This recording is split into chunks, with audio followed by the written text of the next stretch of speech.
এখুৰীয়া সময়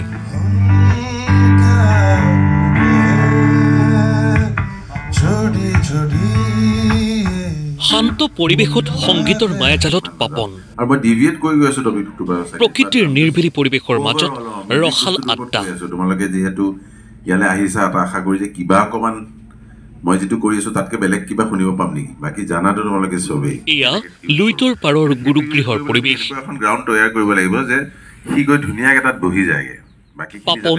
জয় বৰুৱা আদিল হুছেইনৰ উপস্থিতিত মাজুলী পৰিগণিত হৈছে শিল্পীৰ মিলনথলীলৈ ৰূপান্তৰিত হৈছে সাংস্কৃতিক ক্ষেত্ৰলৈ এজাক ন শিকাৰুৰ সৈতে মনৰ কথা পাপনৰ গাইছে ইটোৰ পিছৰ সিটো মন জোৰ পেলোৱা সুমধুৰ গীত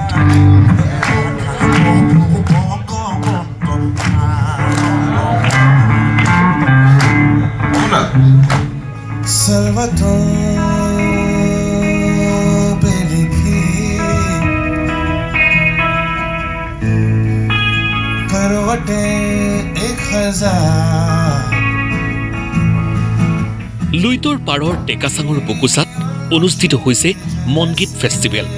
মুঠৰ ওপৰত এক নিৰ্ভেজাল পৰিৱেশ সব থাকিব মগজু বাট ইটো বাঢ়ি এবাৰ কি the moment you take the video' out তাৰমানে you taking a big actor out of the scene তাৰপিছত গানটোৱে থাকি যায় এতিয়া গানটো যদি ভাল সি সবেই শুনিব তাক শ্বেয়াৰ কৰিব সবেই তাক ৰিপিটত শুনিব এজাক গান ভাল পোৱা নতুন প্ৰজন্মৰ সৈতে আলাপ অংগৰাগ পাপন মহন্তৰ এনেকৈ শুনিলে নহ'ব একদম সোমাই যোৱাকৈ শুনে যেতিয়া মানুহ এটাই তাৰ কাৰণে নহয় গান এটা শুনি থাকিবা যিটো ষ্টাডি কৰিম সেইটো নহয় অংক কৰি থাকিব পাৰা ৰান্ধি থাকিব পাৰা গান যদি শুনি থাকা গীত শুনি থাকা মিউজিক বিভিন্ন শুনি থাকা মনৰ শিল্পীগৰাকীৰ সৰল কথা বতৰাবোৰে স্বতঃস্ফূৰ্তভাৱে উপস্থিত প্ৰত্যেকগৰাকী শিকাৰুৰ মুখতে বিৰিঙালে অলপমান হাঁহি দিলে অনেক উৎসাহ গোৱাটোৱে হওক ঠিকে নে সেইজন মানুহ গম পাইছা আৰু কৌশিকদা ৰাহুল কৌশিক নাথ ফাউণ্ডেশ্যনৰ উদ্যোগত 10 জানুৱাৰীৰ পৰা অনুষ্ঠিত মনগীতৰ সংগীত মহোৎসৱত উপস্থিত হৈ আনন্দিত শিল্পী পাপনু ইমান বছৰ যে হৈ গৈ আছে আচৰিতভাৱে এনেকুৱা এটা বস্তু মই ক'তোৱেই দেখা নাই পৃথিৱীত অলিয়াত বুলি নহয় ভাৰতবৰ্ষত বুলি নহয় যদি আছে নিশ্চয় মই দেখা নাই এইটো বৰ ডাঙৰ কথা এনেকৈ এটা বস্তু হৈ গৈ থাকিব পাৰিছে কিছুমান বস্তু বুটলি লৈ যাওঁ যিটো হয় গুৰু বুলিবলৈ নোৱাৰোঁ নেকি আমি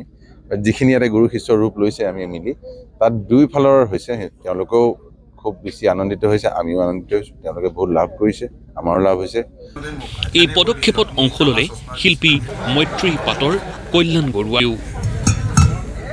মনগীতৰ জৰিয়তে সাংস্কৃতিক ক্ষেত্ৰত নতুনত্ব আহিছে বুলিও মন্তব্য শিল্পী জয় বৰুৱাৰ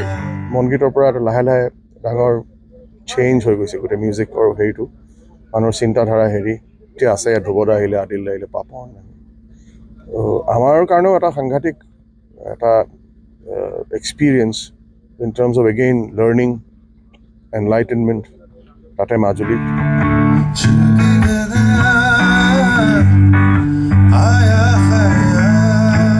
মাজুলীৰ পৰা তীৰ্থ ভূঞা ৰিপোৰ্ট প্ৰতিদিন টাইম